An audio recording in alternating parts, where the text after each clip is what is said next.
الحمد لله الذي أنزل الفرقان على عبده والصلاة والسلام على سيدنا محمد وعلى آله أصحابه أجمعين أما بعد فأعوذ بالله من الشيطان الرجيم بسم الله الرحمن الرحيم وقال الله تعالى في القرآن المجيد والفرقان الحميد إنما يخشى الله من عباده العلماء صدق الله العظيم وقال النبي صلى الله عليه وسلم إنما العلماء ورثة الأنبياء أو كما قال النبي صلى الله عليه وسلم رضينا قسمة الجبار فينا ہم نے پسند کیا ہمارے لیے رب کی تقسیم کو لنا علم وللجهال مال ہمارے لیے علم ہے اور جاہلوں کے لیے مال ہے فإن المال يفنى عن قريب بے شک مال عن قریب فنا ہونے والا ہے اسے بقا کوئی نہیں وأن العلم يبقى لا يزال اور علم ہمیشہ باقی رہنے والا ہے اسے فنا کوئی نہیں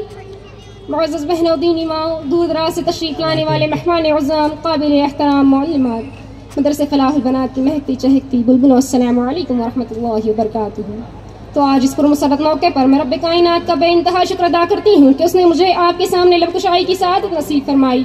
تو بندی آج جس موضوع پر لب کشائی کرنے کی جسارت کر رہی ہے اس کا عنوان ہے مدارس کی اہمیت و ضرورت۔ ہم سے تاریخ ہے تاریخ کا عنوان ہے ہم سے تاریخ ہے تاریخ کا عنوان ہے وقت بھی جانتا ہے وقت کی پہچان ہے ہم سے الجھو گے تو انجام برا ہوگا ہم سے الجھو گے تو انجام برا ہوگا رب کعبہ کی قسم صاحب ایمان ہے ہم۔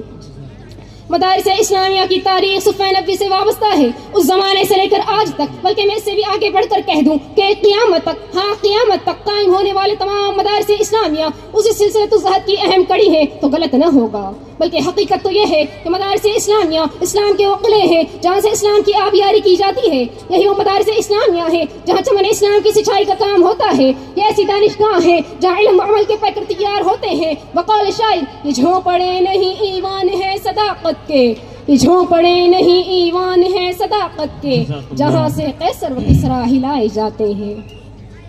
اس امت کی رہبری اور رہنمائی کے لیے جو پہلا مدرسہ قائم ہوا وہ غار حرا تھا، اس کا معلم اول رب کائنات، اس کا متعلم اول رحمت کائنات، جس کے واسطے اول جبرائیل امین، جس کے کتاب اول قرآن کریم، جس کے مخاطبین اولین صحابہ کرام رضی اللہ عنہم کی جماعت تھی۔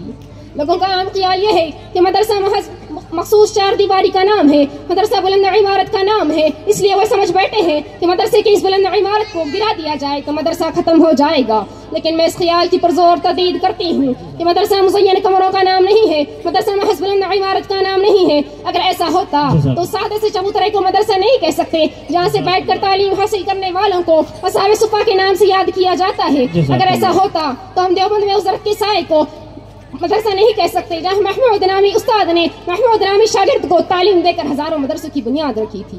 تو پھر آپ مجھ سے پوچھ سکتے ہیں کہ اگر ان چیزوں کا نام مدرسہ نہیں تو مدرسہ کیا ہے؟ تو پھر میں آپ کو بتاتی چلوں کہ مدرسہ یہ راہ جنت ہے، یہاں علم نبوت کی شعاعوں کو جگمگایا جاتا ہے، یہاں امت کے رہنماؤں کو تیار کیا جاتا ہے، یہاں بدعت و خرافات کے عمرتے سیلاب کو تھمایا جاتا ہے۔ ہاں یہ مدرسہ ہی ہے جہاں اسے انسان کو انسان بننے کی تعلیم دی جاتی ہے، جہاں اسے اعلیٰ اخلاق و آداب سکھائے جاتے ہیں، جہاں اسے زندگی بسر کرنے کا ڈھنگ سکھایا جاتا ہے۔ افسوس صد افسوس، اس سب کے باوجود بھی لوگ شکایت کرتے ہیں کہ مدرسے نے دنیا کو کیا دیا۔ تو پھر میں آپ سے پوچھتی ہوں، مجھے بتائیے تو صحیح کہ اس دنیا کو امام غزالی رحمۃ اللہ علیہ سے معروف کس نے دیا؟ ہاں مجھے بتائیے تو صحیح کہ اس دنیا کو مولا اشرف علی تھانوی رحمۃ اللہ علیہ مفکر کس نے دیا؟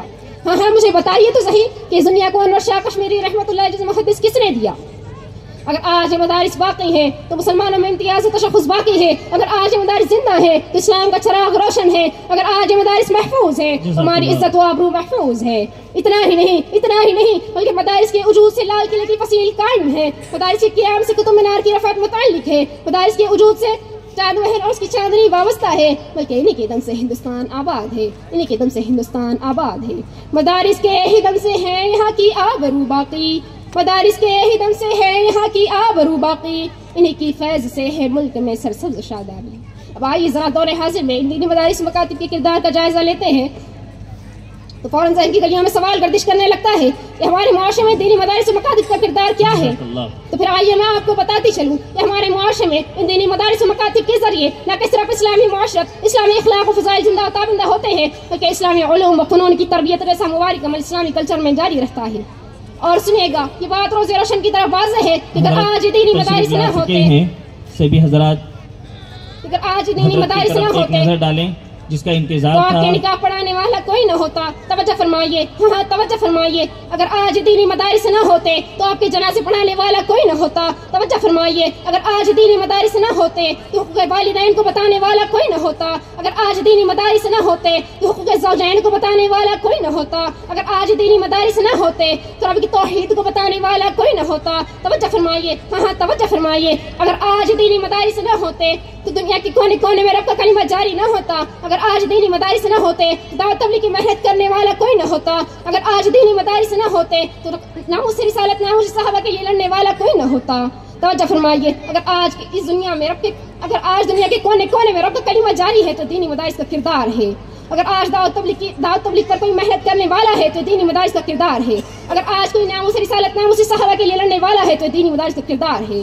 تبھی تو کسی شاعر نے کیا خوب کہا ہے, چشم فلک بھی پرکھ چکی نگاہ کار سے, چشم فلک بھی پرکھ چکی ہمیں نگاہ کار سے, پوشیدہ کیوں کر رہ گیا ہمارا اثر اغیار سے. ہو چشم نگر کے پردے احراب سے سب پر نظر, ہو چشم نگر کے پردے احراب سے سب پر نظر, سارا جہاں چمک رہا ہے ہمارے کردار سے. اب آئیے ذرا دور حاضر میں ایک خاتون کے توجہ فرمائیے. ایک خاتون کے 2 بچے ہیں, ایک عقلمند اور ہوشیار ہے, دوسرا کمزور ہے. تو اب وہ ماں کیا کرتی ہے؟ عقلمند اور ہوشیار بچے کو اسکول اور کالج میں داخل کرواتی ہے اور دوسرا جو کمزور بچہ ہے اسے مدارس میں داخل کرواتی ہے. اب نتیجہ کیا نکلتا ہے؟ توجہ فرمائیے. یہی دینی مدارس میں پڑھنے والا بچہ اپنے والدین کو خوشخبری سناتا ہے کہ بابا جان میں عالم دین بن گیا, کہ بابا جان میں حافظ قرآن بن گیا. اور یہ دینی مدارس کا کردار نہیں تو اور کیا ہے؟ اور سنیے گا, پھر جب یہی بچہ اپنے والدین کی خدمت سر انجام دیتا ہے تو دینی مدارس کا کردار ہے. پھر جب یہی بچہ خیرکم من تعلم القرآن وعلمہ کا مصداق بنتا ہے تو دینی مدارس کا کردار ہے. ہاں انہی دینی مدارس والوں نے اس کمزور بچے کو اس حد تک لایا ہے جو حافظ قرآن بن گیا, وہ مبلغ اسلام بن گیا, وہ مورخ اسلام بن گیا. ارے یہ دینی مدارس کا کردار نہیں تو اور کیا ہے؟ ہر دم برس رہا ہے انوار مدرسوں میں, آ کر تو دیکھیے نا ایک بار مدرسوں میں, ہر پل محبتوں کا اظہار مدرسوں میں, گفتار مدرسوں میں, کردار مدرسوں میں, دن بھر تلاوتیں ہیں سب پر عبادتیں ہیں, ہوتا نہیں ہے کوئی دن اتوار مدرسوں میں. آزادیوں کے نعرے ہم نے عطا کیے تھے, آزادیوں کے نعرے ہم نے عطا کیے تھے, اے مادر وطن کے معمار مدرسوں میں. میری پکار سننے والوں, میں آپ سے کہتی ہوں کہ اپنی اولادوں کو مدارس و مکاتب سے تعلیم دلوائیں. جی ہاں, یہ بڑا قیمتی اثاثہ ہے. کل یہی بچے آپ کی قبروں پر کھڑے ہو کر کہیں گی رب اجعلنی مقیم الصلاۃ من ذریتی ربنا وتقبل دعاء ربنا اغفر لی ولوالدی. پھر جب یہی بچے آپ کے لیے ثواب جاریہ بنے گی. میں آپ سے درخواست کرتی ہوں کہ اس مجلس میں بیٹھنے والوں اپنے بچیوں کو مدرسے فلاح البنات میں داخل کروائیں. جی ہاں, پھر دیکھیے گا یہی مدرسے فلاح البنات آپ کی بچیوں کو انبیاء کا وارث بنا دے گا, بلکہ نبی کی جانب سے کل آخرت میں نبی کی جانب سے گارنٹی دلوائے گا. خدا کرے یہ مدرسہ مدینۃ السلف بنے, خدا کرے یہ مدرسہ مدینۃ السلف بنے, سکینہ گوہر بنے, ذخیرہ صدف بنے. اللہ سے دعا ہے کہ اللہ اس مدرسے فلاح البنات کو دن دگنی رات چگنی ترقی نصیب فرمائے. میرے اس جان سے پیارے مدرسے کو تا قیامت خدا سلامت رکھے, تا قیامت خدا سلامت رکھے. وآخر دعوانا الحمد للہ رب العالمین.